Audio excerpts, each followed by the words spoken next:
กคนอยู่ต่อหน้าของเฮือนกับเจ้าก็สิมีหัวควายเด้เนาะคือของเราแล้วก็เจ้าก็สิแต้มเนาะนี่แม่ไปไสนี่เฮาเอิ้นแนวใดนินจูตะไตนินไม่จูตะไตจูชวนอ๋อเป็นแล้วคมเป็นแล้วภาษาตะเลียงทุกคนเอ้ย นินไม่จูตะไตหมู่บ้านเฮานี่ตั้งประมาณได้จักปีมาอยู่นี่พอบ้านเฮานี่โอ้ได้ต้นเขาย้ายทำอิฐนะ12 ปีโอ้ปัจจุบันนี่50ปลายปี50ปลายแล้วจนมี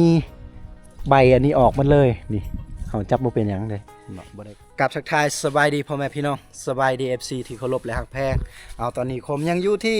เมืองดากจึงแขวงเซกองเนาะเป็นชนเผ่าจะมีชนเผ่ากะตูหรือว่าภาษากะตูและภาษาตะเลียงเราจะมาเฮ็ดความเข้าใจนํกันเนาะและก็เฮามาลิ้นมาเที่ยวมาเบิ่งวิถีชีวิตเฮือนสานบ้านเฮือนของกระเจ้าเนาะสิมีความแตกต่างหลายอย่างเอาในมื้อวานนี้ต่อจากคลิปมื้อวานนี้เด้อทุกคนอาจจะเห็นวิถีชีวิตน้องๆกระเจ้าเนาะกระเจ้าบางคนก็สร้างครอบครัวบางคนก็ยังเป็นแสกเป็นซ่าวอยู่เอาอันนี้แหละเฮือนสานบ้านเฮือนของกระเจ้าที่เป็นเฮือนแบบสมัยโบราณคือเว้าเฮือนมุงหญ้าคาเนาะ10-20ปีข้างหน้านี้เฮาจะบ่เห็นเฮือนแบบนี้ก็สิกำลังจะสูญเสียเนาะความเป็นเอกลักษณ์ของชนเผ่า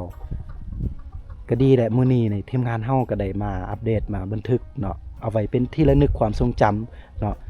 ความเป็นเอกลักษณ์ของชนเผ่าตะเลียงเนาะและก็ชนเผ่ากะตูก็อย่าคล้ายคือกันกระเจ้าเฮ็ดได้และก็มุ่งด้วยหญ้าคาและก็สิมี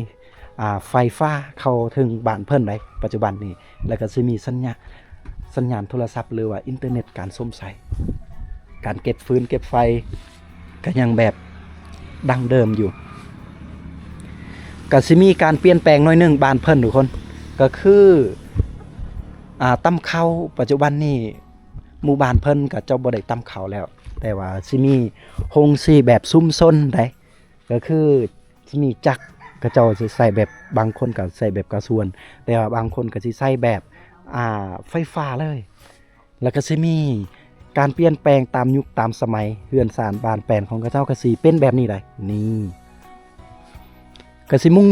ด้วยสังกะสีแล้วก็อ้อมแอมจะเป็นไม้แป้นก็สิมีหลายหลังได้อันนี้คือหมู่บ้านดากตะออกใหญ่เอาเฮือนหลังนี้ก็น่าจะปลูกตั้งใหม่ๆได้ยังใหม่อยู่เลยเฮือนนี่แต่ว่าเฮือนบูหานของเพิ่นนี่ตัวนี้และเพิ่นก็น่าจะเอาไว้เป็นเฮือนครัวในเมื่อก่อนทุกคนเนาะย้อนยุคในเมื่อ20หรือ30ปีที่ผ่านมาในเมื่อก่อนนี่ปู่ย่าหรือว่าพ่อแม่ของกระเจ้าจะเป็นเฮือนแบบนี้เนาะหลังจากมาปัจจุบันนี่กระเจ้ามีเงินมีคำเนาะแล้วก็ลูกหลานเพิ่นขยายเพิ่นก็สิเฮ็ดเฮือนตามยุคตามสมัยก็สิมีเฮือนแบบนี้ให้เห็นก็สิมีการทาศอกทาซีแต่ว่าเฮือนสมัยตะกี้กระเจ้าจะออมแอมก็อย่าคล้ายคือกันแต่ว่านี่เลยกระเจ้าสิตัดแบบไม่แปลนแบบหน้าได้เนาะหน้ากว่า20แล้วก็30 40พุ่นแหละ40เซนพุ่นแหละนี่แล้วก็ตอกตังจังซี่เลยเอาจนมีใบอันนี้ออกมาเลยนี่เฮาจับบ่เป็นหยังเลยเนาะบ่ได้คาลังนี่มีใบอันนี้มันออกมาจากมุงหญ้าเพื่อนของพระเจ้าเอา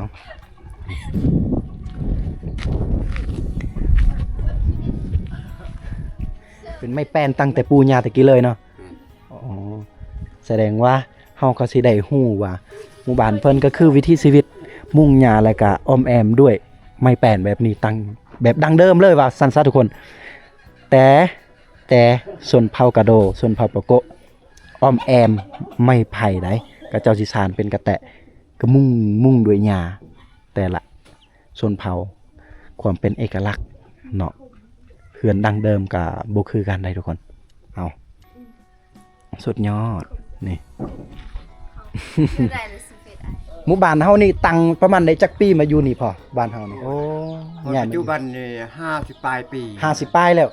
แสดงว่าหมู่บ้านเฮานี่ตั้งแต่เริ่มอยู่ก็ได้ประมาณ50ปลายกว่าปีเนาะในเมื่อก่อนนี่เฮาอยู่ไสพอขออนุญาตถาม อยู่ป่าอยู่ดงไหน โอ้อยู่ป่าอยู่ดงแต่ว่าอยู่ในเมืองดักจึงเฮาอยู่เนาะ อืม โอ้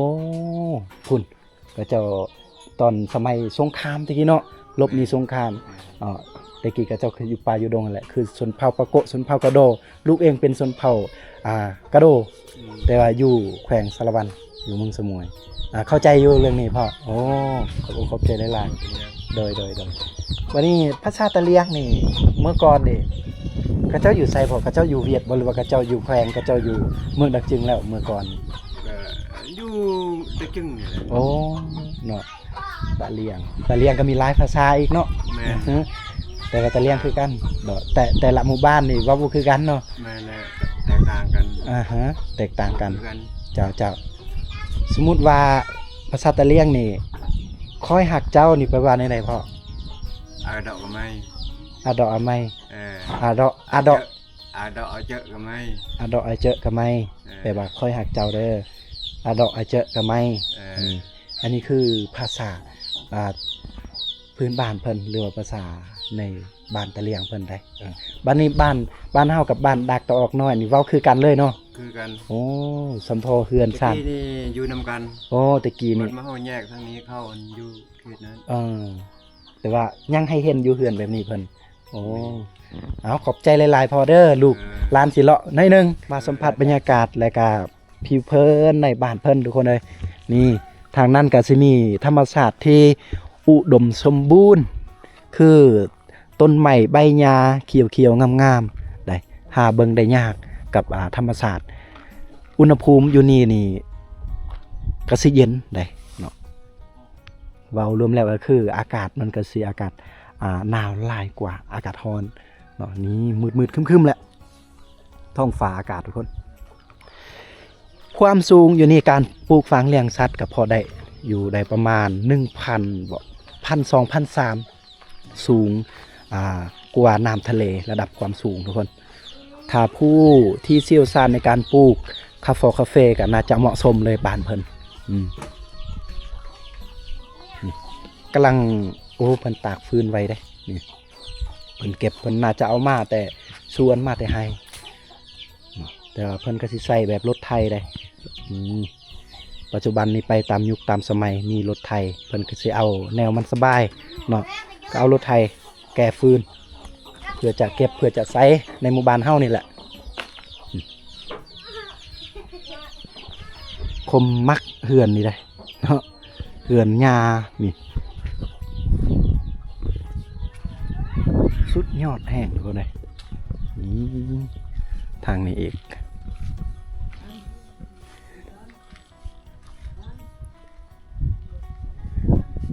บางที่เฮาจะคิดภาพเนาะในเมื่อก่อนทุกคน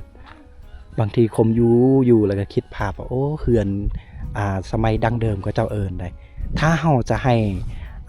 AI จะวาดภาพหรือว่าแต้มแบบเฮือนโบราณเฮือนดั้งเดิมมันก็สิออกประมาณนี้เลยเฮาสิเห็นอันนี้คือ AI แต่ง AI ปรับปรุงแต่ว่าความเป็นจริงปัจจุบันนี้ยังมีให้เห็นหาเบิ่งได้ยากสุดๆเลยทางภาคเหนือของประเทศลาวนี่เมื่อก็เจ้าเห็นคลิปคมพากาโดนี่ก็เจ้าอยากเบิ่งเลยย้อนยุคในปี1945ในผ่านมาก็สิประมาณนี้เฮือนซานบ้านแปนแต่ว่านี่จะเป็นยุคปี2026เนาะคือปี2026ก็ยังมีให้เห็นได้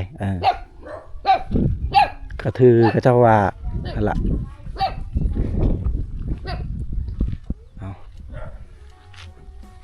อันนี้ก็จะเป็นเฮือนในปี2000น่าจะช่วง2015ทุกคนประมาณนี้แต่ว่าเฮือนก็เจ้านี่บางหลังนี่ดนเติบเนาะน่าจะปี2000บ่หรือว่าปีพุ่นแหละ1999บ่ประมาณนี้เฮือนของเพิ่นการมุงหญ้าการเฮ็ดเฮือนนี่สุดยอดทางนี้ก็สิมีการปลูกผักได้เต็มเลยจะเป็นผักกาดอันนี้คือวิถีชีวิตชนเผ่าในหมู่บ้านดากตาออกใหญ่หรือว่าบ้านน้ำตาออกใหญ่ จะเป็นผักชีแล้วก็จะมีพวกหอมลาบเต็มเพิ่นปลูกเพิ่นเอาไว้เพื่อจ้าเลี้ยงชีพเองเพื่อจะเพื่อบ่ต้องไปซื้อเมืองได้แต่นี่ไปเมืองก็ประมาณ15ลักเลยแต่ว่าเส้นทางก็ง่ายอยู่อ้าวสุดยอดและหมู่บ้านเพิ่นก็บางคนสิถามว่าเวลาเจ็บท้องเวลาอยากเข้าห้องน้ำเด้เพิ่นก็มีห้องน้ำได้เป็นที่เรียบร้อยทางข้างฝั่งนี้ก็สิมีธรรมศาสตร์ถูกบ่เด้นี่ธรรมศาสตร์งามๆเลยแล้วก็ลงมาหน่อยนึงทางนี้ก็สิมีแต่ส่วนคาเฟ่ของชาวบ้านของชุมชนของเจ้านี่และนี่จะเป็นเบียร์คาเฟ่เด้เนาะและอีกคาเฟ่อีกอันนึงที่ชาวบ้านสามารถปลูกสามารถเลี้ยงชีพเลี้ยงครอบครัวของเจ้าคาเฟ่นี่จะเป็นสายพันธุ์อาราบิกาเนาะอันนี้ก็สามารถไปได้ยืนยาวในการเอาตัวรอดในหมู่บ้านของเพิ่นได้โอ้โหนี่ถือว่าอาชีพหลักเลยก็ว่าได้ในเมืองดังจึงนี่ก็เจ้าเฮ็ดก็คือส่วนคาเฟ่ถ้าว่าทางภาคกลางทางภาคใต้อันนี้ภาคใต้ทางภาคกลางทางพูนกว่าหน่อยส่วนหลายเฮาสิเห็นว่าทางทงเพียงทางพุ่นก็เจ้าสิปลูกแต่มันต้นหรือว่ามันสับปะหลังก็ขายได้บ่หลายเนาะประมาณโลพันป้ายบางทีก็โล7 8 900กีบก็น่าจะได้บ่หลายอะไรครับเฮาแต่ว่าการปลูกคาเฟ่นี่หรือว่าคาเฟ่มันก็อนาคตนี่มันสิไปหน้าอันนี้คือถือว่าความดึงดูดหรือการพัฒนาได้ไวในอนาคตในหมู่บ้านเพิ่นแต่ว่าเป็นจังแนวใดกันนั้นในใจของคมลึกๆคือคมได้เว้าหมู่บ้านผู้ซื่นถึงแม้นสิพัฒนาในใดก็อยากแต่คมอยากเห็นเฮือนแบบเอกลักษณ์ในการอนุรักษ์ไว้ให้เห็นชนเผ่าเฮาบ่ให้มันสูญพันธุ์ทุกคนเนาะเมื่อหน้าเมื่อในลูกหลานเฮาก็เจ้าใหญ่ก็เจ้ามาก็เจ้าก็สิสามารถเห็นได้แล้วก็สามารถเฮียนหรือว่าเฮ็ดเฮือนแบบเก่าแบบเดิมเนาะตามเฮือนปูเฮือนย่าเฮาได้เจ้าสบายดีอ้าวเส้นแสบได้ยังเลยจองสายได้ยังจองสายกินแกงหน่อไม้โอ้ลูกเพิ่นให้แหละบอกว่าลูกให้แล้วเนาะโอ้ผิดกันกับอ้ายเลยให้เลยออกอากาศได้ดีล่ะพอดีครอบครัวเพิ่นกำลังแกงหน่อไม้เนาะเอาอาหารพื้นบ้านเอาสุดยอดวันนี้อันนี้เอกลักษณ์ของชนเผ่าเพิ่นนี่ก็เซาก็มีแบบเลี่ยมๆแน่จังหน่อยได้แล้วก็ยองจังซี่เลยเนื่องจากว่าปัจจุบันเพิ่นมีปูนเนาะเพิ่นก็สิเฮ็ดเป็นปูนถ้าว่าในเมื่อก่อนบางทีเพิ่นก็สิใส่แบบไม้เนาะไม้ใหญ่ๆกว่านี้ในการยองเสาแล้วก็บางทีก็สิมีหินที่แป้นๆบ่มนๆบ่แล้วแต่เอานี่คือเก่าแหละอันนี้หน้ากว่าประมาณ22พุ่นแหละ22ซนได้ความมันหนาแต่ละรังก็บ่คือกันได้ทุกคนการเก็บฟืนก็เหมือนเดิมหมู่บ้านเพิ่นหมู่บ้านดากตะออกก็เจ้าก็เลี้ยงงัวหลายเด้แล้วก็ติดกับทางดำเลยว้างัวของเพิ่นนี่โอ้ตัวนี้จะเป็นซีนทุกคนก็เจ้ากำลังย่างกำลังตากไว้น่าจะโอ้โหบ่ฮู้ว่าซีนงัวหรือซีนควายตากแห้งโอ้โหหรือว่าสัตว์ป่าบ่มีปลานิลใหญ่เพิ่นก็สิตากไว้อยู่ในกระดงทุกคนเลยเนาะเอาบ่แต่ต้องไปจับได้เพื่อให้มันสะอาดให้สว่านเพิ่นนี่เพราะเนื่องจากว่าแดดกำลังออกมาก็จะนี่มาจากเขื่อนลังนี้ล่ะ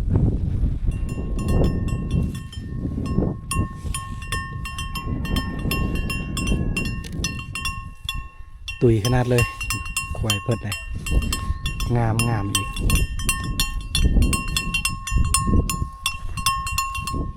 โอ้ลูกแมวแมวมีน้องหมามีน้องแมวอยู่ด้วยกันโอ้แมวตัวนั้นตาบอดแล้วไปแล้ว พระเจ้าเอาเฮ็ดยาสมุนไพรได้ทุกคนเลยโอ้บางทีก็น่าจะ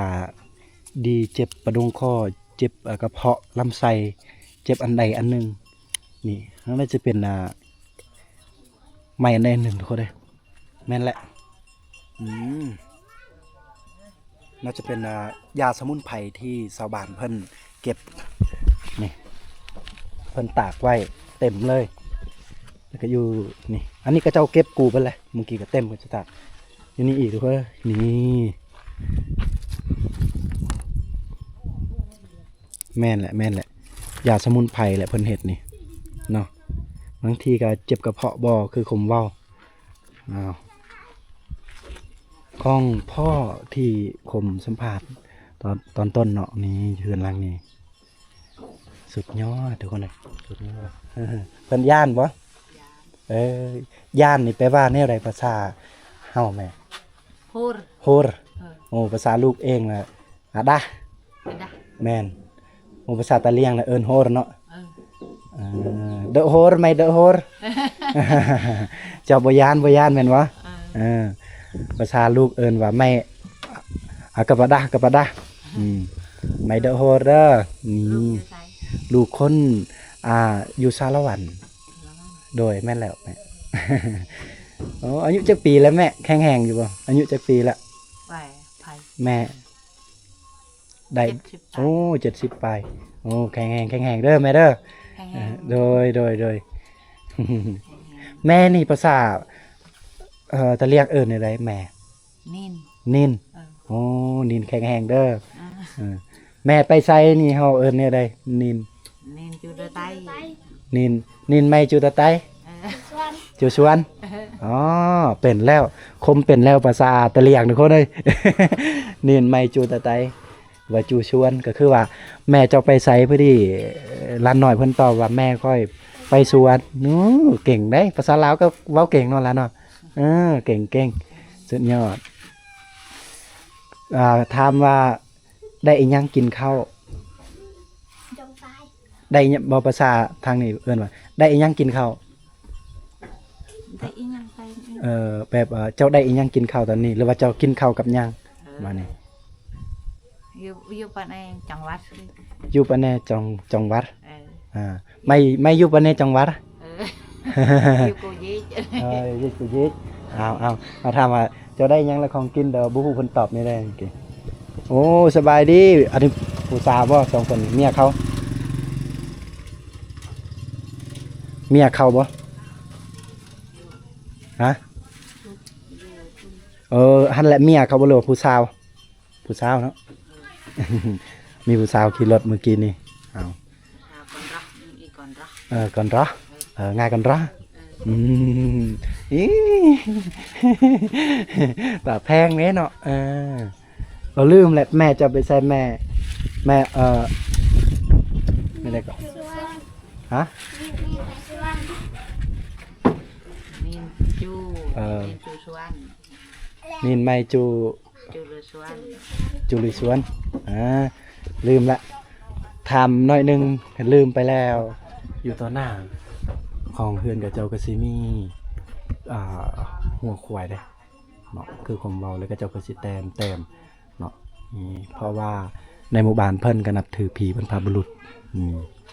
เอาแต่ว่าทางบ้านคมนับถือผีอยู่แต่ว่าบ่ได้เฮ็ดอันนี้อันนี้ก็จะเจาะเอากระคักเทศตัวนี้การถือนับถือพี่ทางบ้านเพิ่นก็มีไม้ก็จะมัดในนี้เพื่อจะเฮ็ดฮีทหรือแก่เวลาเจ็บเป็นเวลาเย้าได้เนาะถวายให้พี่ว่าซั่นซะเนาะแต่ว่าทางบ้านคมก็เจ้านับถือพี่คือกันแต่ว่าบ่ได้เฮ็ดแบบนี้ต่างอีกได้ต่างทุกคนเลยอันนี้แม่นยาสูบที่เพิ่นตากไว้เพราะว่าชาวบ้านหรือว่าเขตนี้ก็เจ้าสูบกอกบางคนสงสัยว่าโอ้จะเป็นกัญชาบ่กอกใหญ่ๆขออภัยเดี๋ยวทุกคนบ่แม่นกัญชาแต่ว่าจะเป็นสูบได้ยาสูบนี้ก็เจ้าซอยแล้วก็ตากแล้วจะเป็นกอกใหญ่ๆนี่เพิ่นปลูกอยู่ข้างในนี่จะเป็นยาสูบพื้นเมืองหรือว่าพื้นบ้านของเพิ่นนี่ต้นได้เขียวๆแม่นแหละต้นยาสูบในตัวนี้เพิ่น ตากไว้แห้งแล้วก็เพิ่นมาใส่งานได้นี่ไม้นี่เพิ่นเก็บเอาไว้สบายดีสบายดี นี่เก็บเอาไว้เพื่อจะสร้างบ้านใหม่ในข้างหน้านี่แหละเฮือนซานเพิ่นมีการปรับปรุงเลยใกล้ไข่และมีการเปลี่ยนแปลงโอ้สบายดีมาได้ไสเจ้าบ้านเพิ่นมาแต่น่าจะมาแต่งานเพิ่นแหละ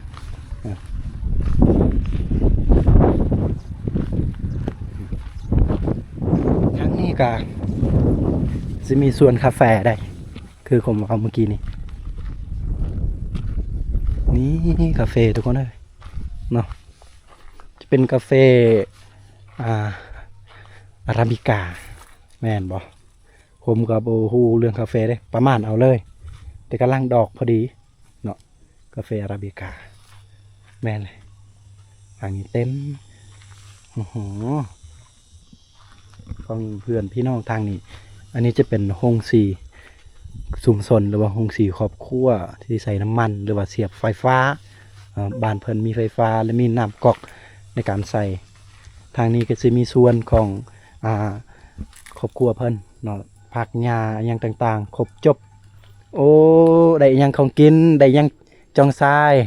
ทางใน ทางในเพิ่นกำลังเฮ็ดอยู่ครัวกินอยู่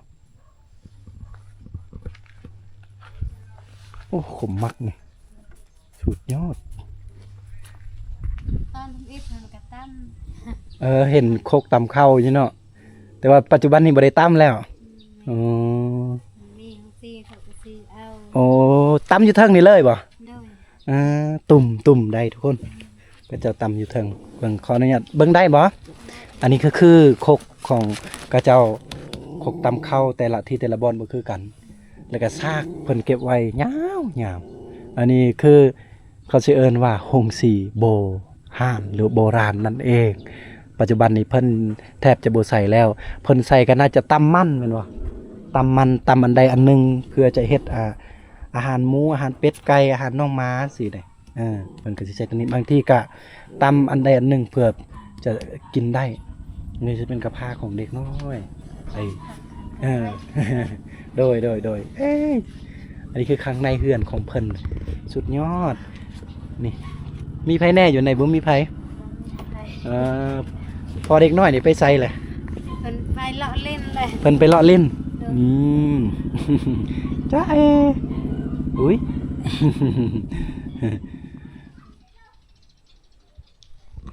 บานแปนหลังใหญ่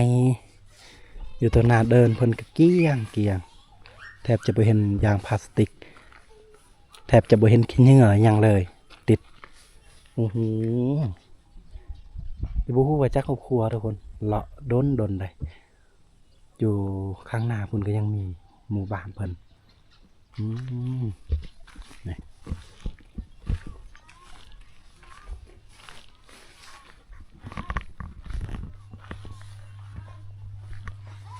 มีแต่บ้านหลังใหญ่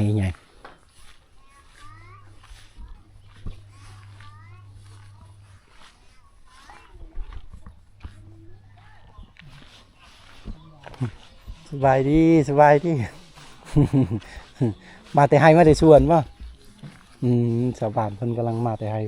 มาแต่สวนมาแต่หน้าทุกคนเลยเอา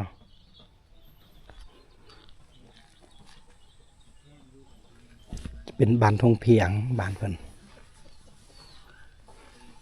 เฉพาะบ้านเพิ่นในทงเพียงถ้าไปทอดปูนก็จะมีเนินที่มีภูอีกสูงเอาขอบใจทุกคนและพ่อแม่พี่น้องที่รับชมวิดีโอคมพาวกระโดอยู่ในมื้อนี้คมอยู่ที่หมู่บ้านดากตอกใหญ่สำหรับคลิปนี้ก็ขอสิ้นสุดเพียงเท่านี้เลยทุกคนลายล่างเอาเห็นแล้วก็จะมีเฮือนมุงยาแบบดังเดิมโบราณแล้วก็จะมีเฮือนล่างใหญ่เนาะแบบนี้นะไม่แปลนใหญ่ๆเลยทุกคนเลยเนาะเอาขอให้ทุกคนอยู่ดีมีแรงเด้ออย่าลืมกดไลค์กดแชร์คลิปของคมพาวกระโดเนาะบางว่าเมื่อหน้าเฮามีโอกาสมาเล่นมาเที่ยวหมู่บ้านเพิ่นได้อย่าลืมกดติดตามช่องคมพาวกระโดแล้วกดกระดิ่งแจ้งเตือนเพื่อบ่พลาดคลิปใหม่ๆให้ทุกคนเด้อสำหรับคลิปนี้กลับว่าสบายดีทุกคน